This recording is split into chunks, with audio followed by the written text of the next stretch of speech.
আসসালামু আলাইকুম প্রিয় দর্শক, সবাই কেমন আছেন? আশা করি সবাই ভালো আছেন।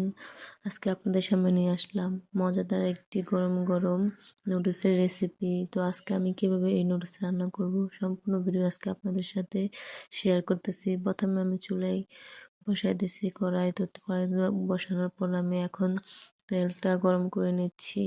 তো তেলটা গরম করে আমি ভালোভাবে কড়াইটাকে একদম গরম করে নিব।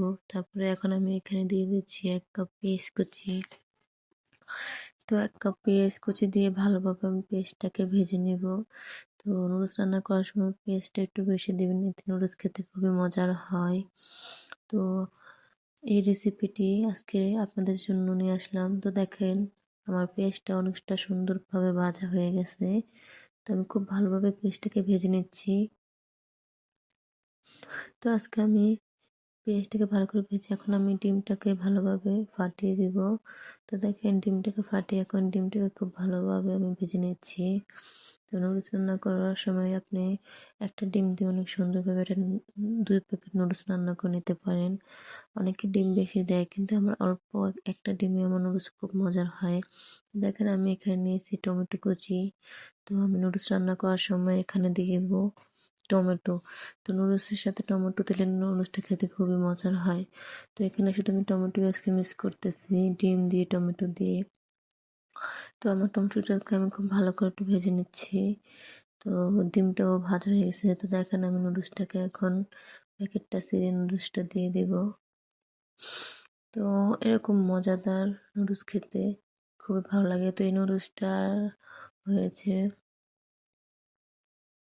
নুডলসটার নাম হয়েছে মিস্টার ম্যাগি নুডলস। তো এই খুব মজার একটা নুডলস নিয়ে আসছি আমি রান্না করার জন্য। তো দেখেন আমি 2 প্যাকেট নুডলসটা দিয়ে দিচ্ছি আস্তে আস্তে। তো এখন আমি এখানে 1 কাপ পানি দিয়ে দিব। নুডলস রান্না করার জন্য আমি এখানে 1 কাপ পানি দিয়ে দিব। তো 1 কাপ পানি দিয়ে আমি এখানে 15 মিনিটের জন্য সিদ্ধ করে নেব। নুডলস কিন্তু আমি আলাদা করে সিদ্ধ করেছি না, এই নুডলসটা কিন্তু একবারে পানি দিয়েছি এবং একবারে সিদ্ধ করে নিয়েছি। এটা পানি ফুটিয়ে বা সিদ্ধ করে আগে ছেঁকার কোনো প্রয়োজন নেই। তো দেখেন আমি নুডলসটা দেওয়ার পর এটা সিদ্ধ হয়ে গেছে এবং আমি ভেঙে নিয়েছি।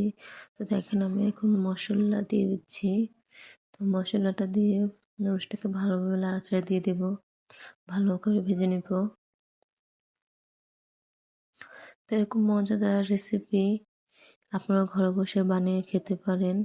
তো দেখেন এখন আমি এই নুডলসটাকে ভালো করে নাড়াচাড়া দিচ্ছি এবং পুরো সম্পূর্ণ নুডলসটাকে ভালোভাবে নুডলসটার মশলাটা সম্পূর্ণ নুডলসের সাথে একদম চামচে কুচনের ইয়াতে ভালোভাবে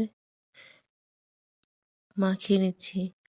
তো দেখতে পাচ্ছেন নুডলসটা কতটা সুন্দর দেখাচ্ছে। টমেটো দিয়ে এভাবে নুডলস রান্না করলে খেতে খুবই মজার হয়, আর ডিম বেশি পরিমাণে লাগে না। দেখেন আমার নুডলসটা কতটা লোভনীয় হচ্ছে। তো দেখেন আমার নুডলসটার পানিটা একদম টেনে গেছে। তো এখন আমি একদম কড়াইয়ের সাথে একদম তেলতেলা করে নিচ্ছি। তো দেখেন একদম তেলতেলা হয়ে গেছে নুডলসটা, খেতে খুবই অসাধারণ লাগবে এখন। তো আমি এইভাবে বাসায় নুডলস রান্না করি। আর এই রেসিপিটি বানাতে মাত্র 20 থেকে 30 মিনিট লেগেছে, বেশি সময় লাগেনি। রেসিপিটি আপনারা বিকেলে বসে ঘরে বানিয়ে খেতে পারেন।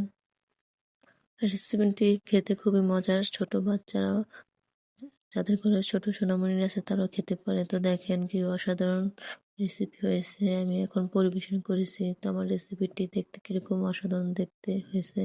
তো আমার রেসিপিটি যাদের যাদের ভালো লাগে আমার